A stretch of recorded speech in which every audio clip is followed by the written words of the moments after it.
Alright guys, so today we're going to be reacting to 6 lies America told me about Europe. Life in the UK. Interesting, this one is not in Germany, this one's UK. Let's see what's going on here. UK, United States, very strong relationship, a long history. Very interesting. Let's jump in.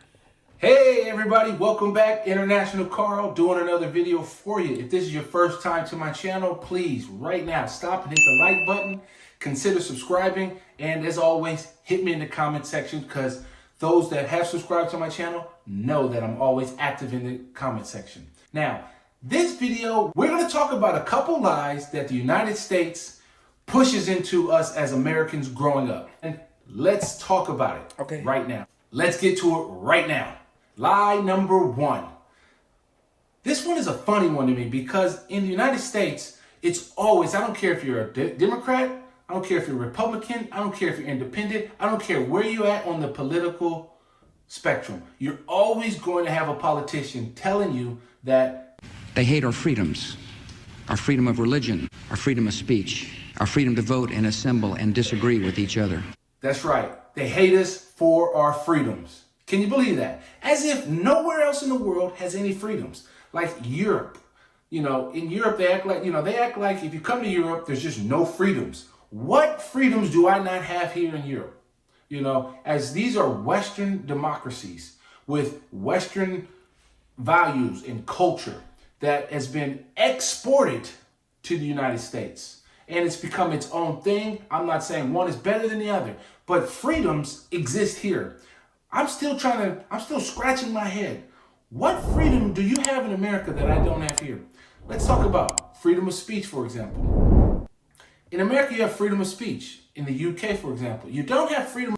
Hold on here, man. You don't have freedom of speech in UK. I don't think so. It's not a constitutional amendment. There's certain things that you cannot say over there. Even though there's some clause in the United States, like you cannot say, you know, the building is gonna blow out the building or something like that. You cannot do that, right? That's threatened almost physically. You're putting other people's life in danger, right?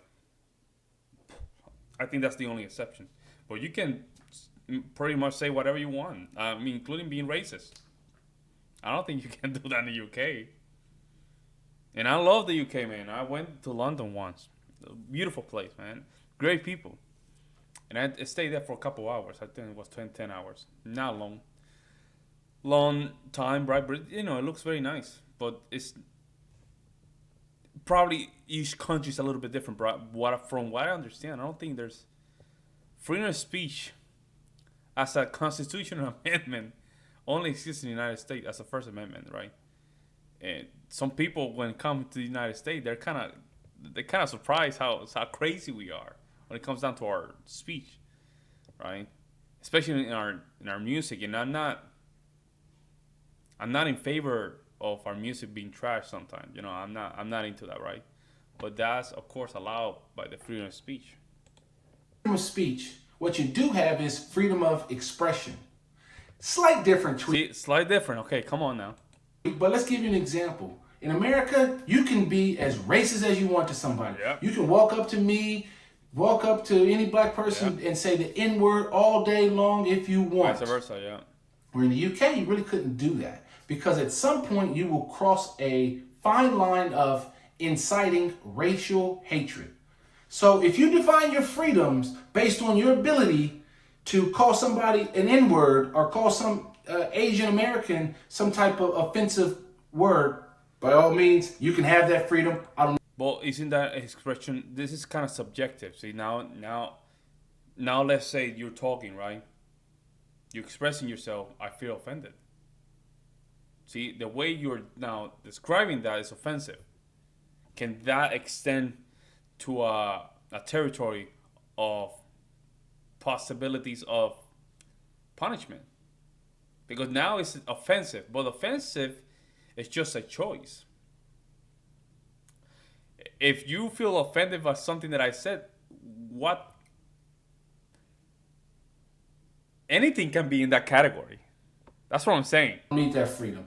But other people in America talk about it like freedom for guns. Ooh, guns, guns, guns. They want to take your guns. Well, let's see. Here in the UK, can you have guns? Yes. Can you have a rifle? Yes. Can you have a handgun? Yes. What does the Second Amendment say in the United States? It's highly regulated. So what is it here in the UK? Guess what? It's highly regulated. Highly regulate what? Highly regulate what? You're forgetting one important word: militia. Very important, militia. Those people that follow the United States history, when the Confederates declared the war, the first shot that they did in North Carolina or South Carolina, I don't remember. They created a highly regulated army, militia. Highly regulated militia against tyranny. And a lot of people, Abraham Lincoln, one of my favorite presidents. Ulysses Grant, the next one. However, right, the only way you can check the government, especially when it comes to the United States, is by knowing that you have a highly regulated militia. And that way you can keep you in check. Also, let's say the United States gets, attacked. The last line of defense is the citizens. That's the last line of defense. You don't want to go to a war and all your citizens have no guns. You don't have to have, everybody doesn't have to have guns, but at least a highly regulated militia should. Because that's the last line of defense. Let's say the military collapse. Now the citizens can stop it. See? I love guns. There's lots of regulations around what type of gun, where you have to store that gun, where you have to keep the ammunition, Yep. What do you have to do for the maintenance of that gun. Highly regulated. So you still have the freedom to have a gun. So if you define your freedoms as... People from UK, do you guys have freedom? New York is horrendous. You can't even have a gun out there because it's so... The Supreme Court in the last couple of years has really checked New York, especially New York City, because they have so much regulations. You can't have a gun. You see what I'm saying? It gets to a point that highly regulations would undermine your freedom to get a gun. And this happens in the majority of big cities in the United States because they are highly lefties, right? So we have to be careful with these arguments, right? In the United States, the most dangerous places in the United States are cities. And you cannot have a gun in the cities. It's very hard. It's very hard, folks. Now, where I live, the places that I live in the countryside, everybody around here got guns. ARs, 24, handguns. Everybody's okay. No crimes around here. It's a different culture. Okay? Again, Europe, gladly so, right, have a strong tradition, right? And those traditions has helped the generations to cultivate a great sense of morality and pride. And that has helped. However, I do not know how flexible the laws of guns are in the UK. I don't know. Okay? Let me know in the comment section below. Being able to have as many guns as you want in America, okay, fine, no argument. But I think that's a lie that they sell, that nobody here has any guns. Not true. Number 2. I don't know. Social housing is a bad thing. It's something that you're supposed to segregate from the rest of the population. So, for example, in America, especially in LA where I'm from, or Southern California where I'm from, social housing, Section 8. Well, that makes sense, bro. Oh, that makes sense. That makes a lot of sense here. That's a different perspective. Let me see what you have to say. That's usually in a separate side of the city, not being seen. I don't even know where it's at because where I grew up was nothing but beautiful homes, single family homes, no social housing. Mm-hmm. Where here in the UK, just in Europe in general, it's all sprinkled around you. For example, here in the UK, I live in a beautiful big house, beautiful executive style estate. I have a nice car, but guess what? On this estate and on several new estates, They all have social housing, and they do things that are different in the United States or that they do here in the UK that they wouldn't do or they don't do in the United States. You can be on social housing, but guess what? You can partially own that house. So that way you can be on the track. So you can buy 10% of the home, 20% of the home, 50% of the home, and try to get all the way up to 100% of the home like me or you do. So that's a different strategy that they do, so that social housing is good for everybody, because that way the kids get to interact with all people from all social. I disagree with that. I disagree with that. I work in real estate in New York. And see, I have understanding when it comes down to social properties, social programs like Section 8. In Puerto Rico, this is not only in the main island, in the main, land, right? Puerto Rico, we have a problem in Section 8. There's a lot of crimes, and a lot of people that are in Section 8 are not good people. I'm going to call it as it is. In the mainland, in the States, it's the same problem, and it's not segregated. A lot of homes, actually in some states, it's illegal to even reject Section 8. Why a lot of people have problem giving Section 8 to a lot of people? Because the people that carry the benefit of Section 8, they're not good they're not good people. It's just they're not the most responsible people. They can jump from one voucher to the other, right? One voucher with the other, and they can leave your state, your property, upside down. In some of these condominiums, right? Man. Some of these condominiums, man, I mean, it's like war zones, man. I used to live in New York City and close to East New York, and I thought it was an East New York thing. You can go to Manhattan, Queens, Flushing, South Brooklyn. You can go to Milwaukee. It's all the same problem. It's not the same problem. Again, it might be something to do with culture, right? Because there's some people that they do need these kind of programs. But hey, man, these programs are not carried mostly from people that have the best intention. And this has nothing to do with race or demographic now. It seems like in the statistics there's no difference. Let me know what you guys think. I might be, And religious economic backgrounds. And you as an adult get to work and meet and mingle with people from all different backgrounds. I think the neighborhoods are better for it. They're safer for it. Less crime, because guess what? If you're in an executive style estate, well, guess what? You want to keep your home value high. You want to keep it nice and looking new. And that's going to put pressure on the social housing to also keep their house nice, keep the estate looking nice and new and fresh. So I think that's a myth, and I think that's something that should be revisited in the United States. Number 3, in America, they teach you this, that somehow being a hard worker means coming in early, staying late, never taking a vacation, and definitely don't call in sick. That is like the biggest mistake you could ever make, faux pas you could make. I'll give you an example. When I was working for a large airframe manufacturer in the United States, I remember a friend of mine, we wanted to take 2 weeks off and go do something.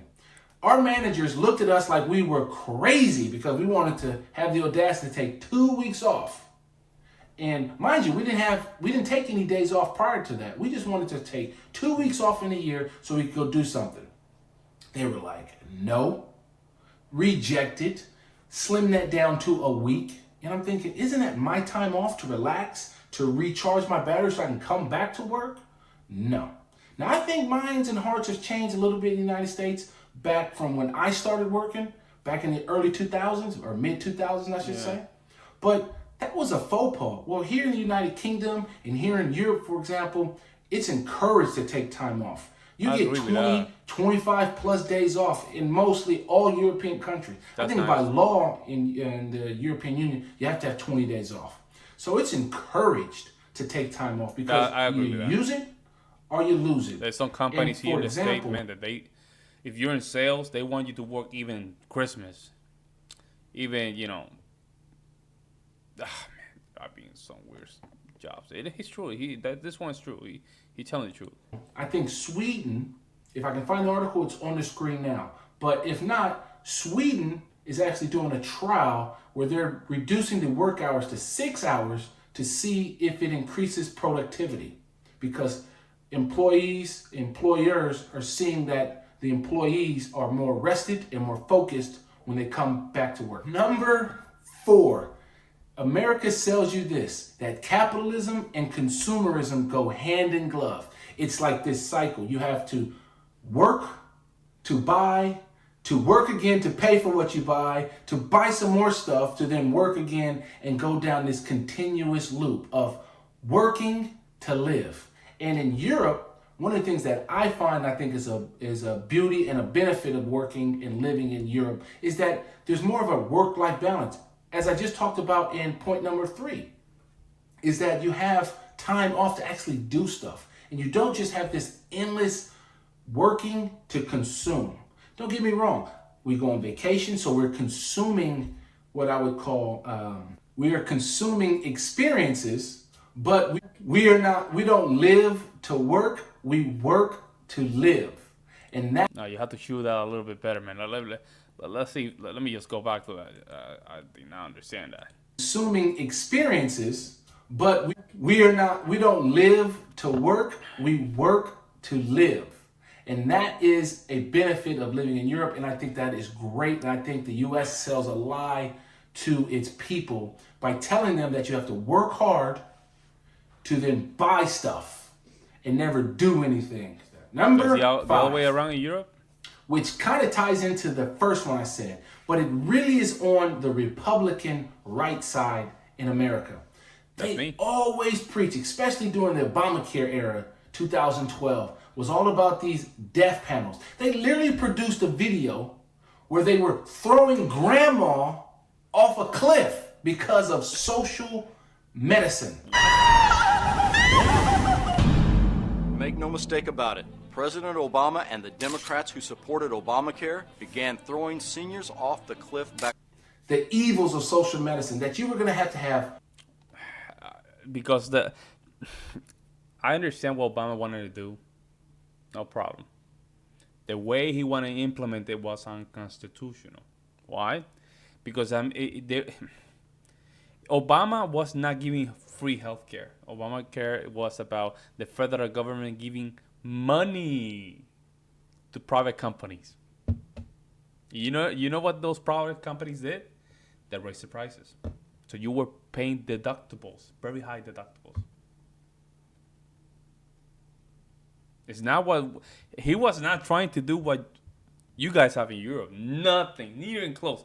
It was literally giving money to private companies by the federal government to take care of healthcare. What happened? Okay, those companies just raised the prices. A lot of people tend to put Obama as a, savior. Not even close to that. Not even close. I was an Obama supporter. Not even close to that. If he wanted to do what you guys have in Europe, okay, there's a way to do it. There's a way to do it, but the way he did the Obamacare, it was disaster because now you giving money to these private companies to raise prices because it's guaranteed money. So he messed this thing up badly. Yeah.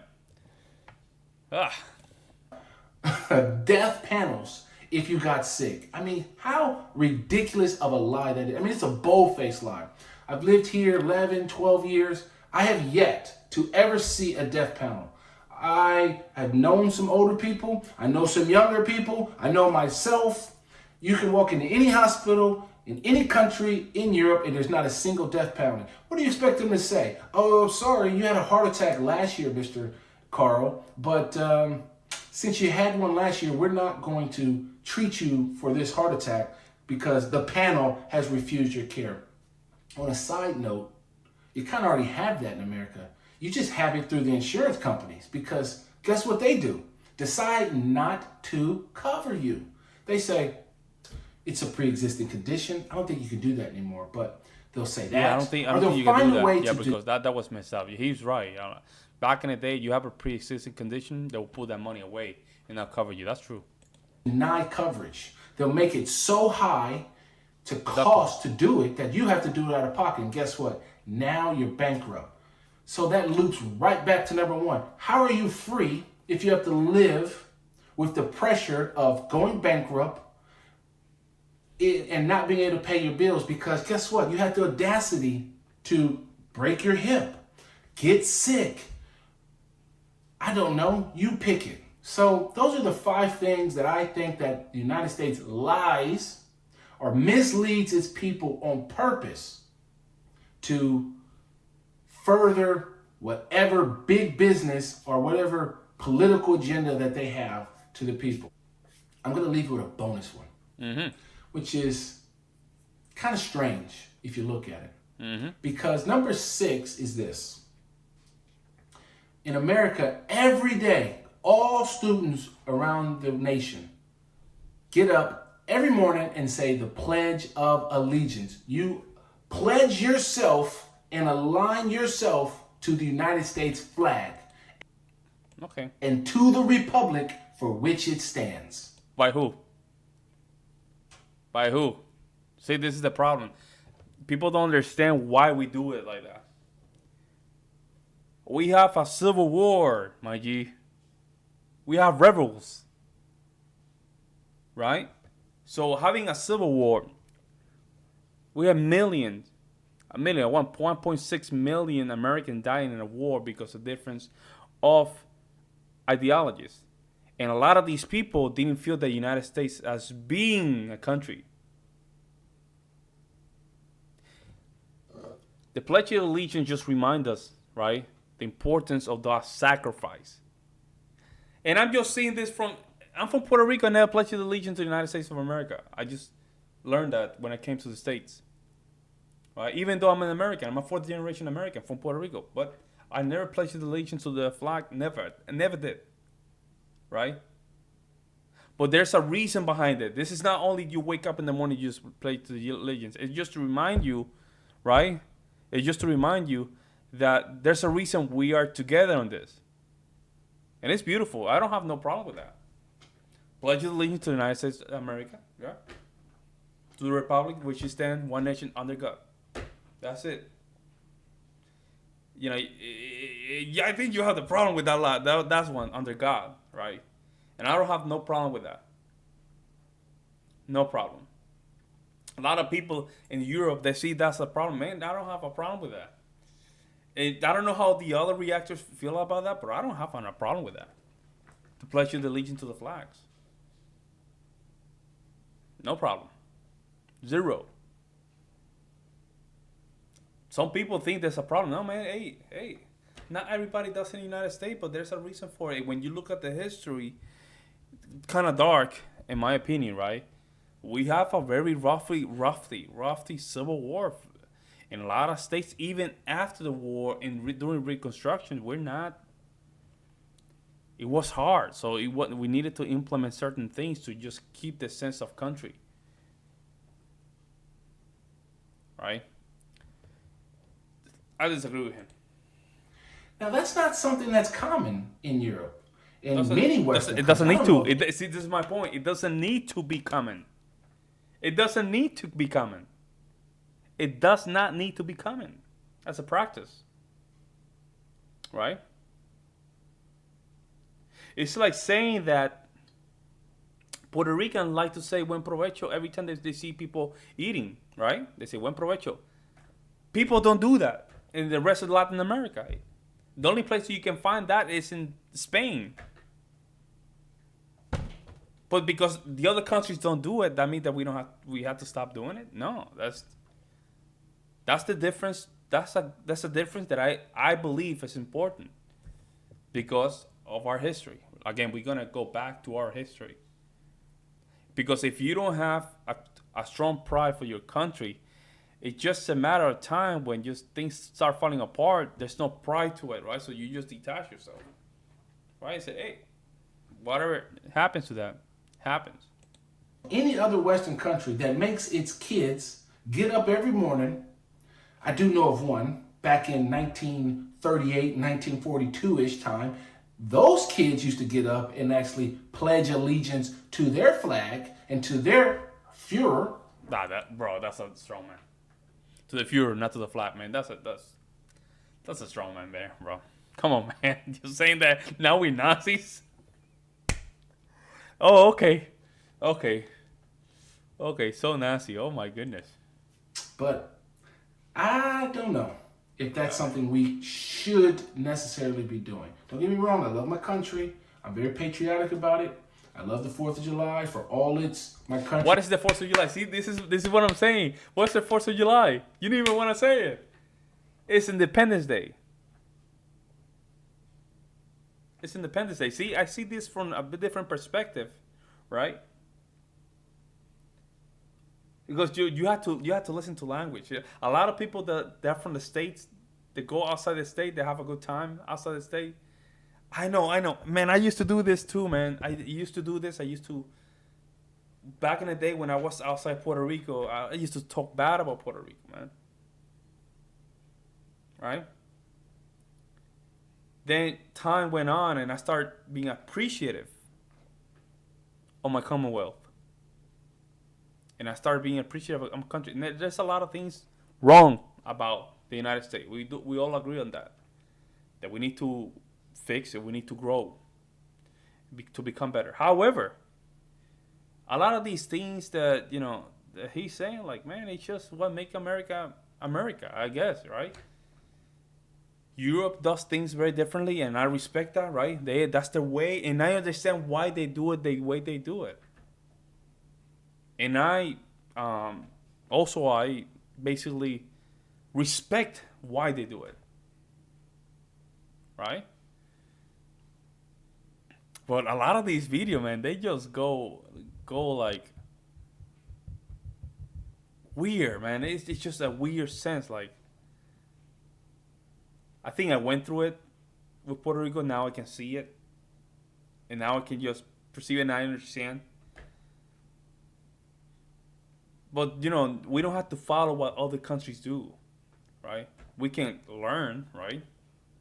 We can learn and put it all in like a little melting pot, and hopefully we can make something out of it, right? But maybe we put social medicine here, social healthcare here, and we collapse because the way the United States structure is just not meant to do this, right?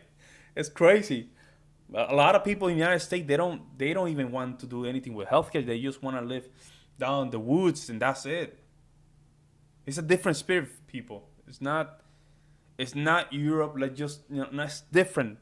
People here, we just want, literally, when we talk about freedom, we just want to go to the woods, make our own cabin, and just be ourselves,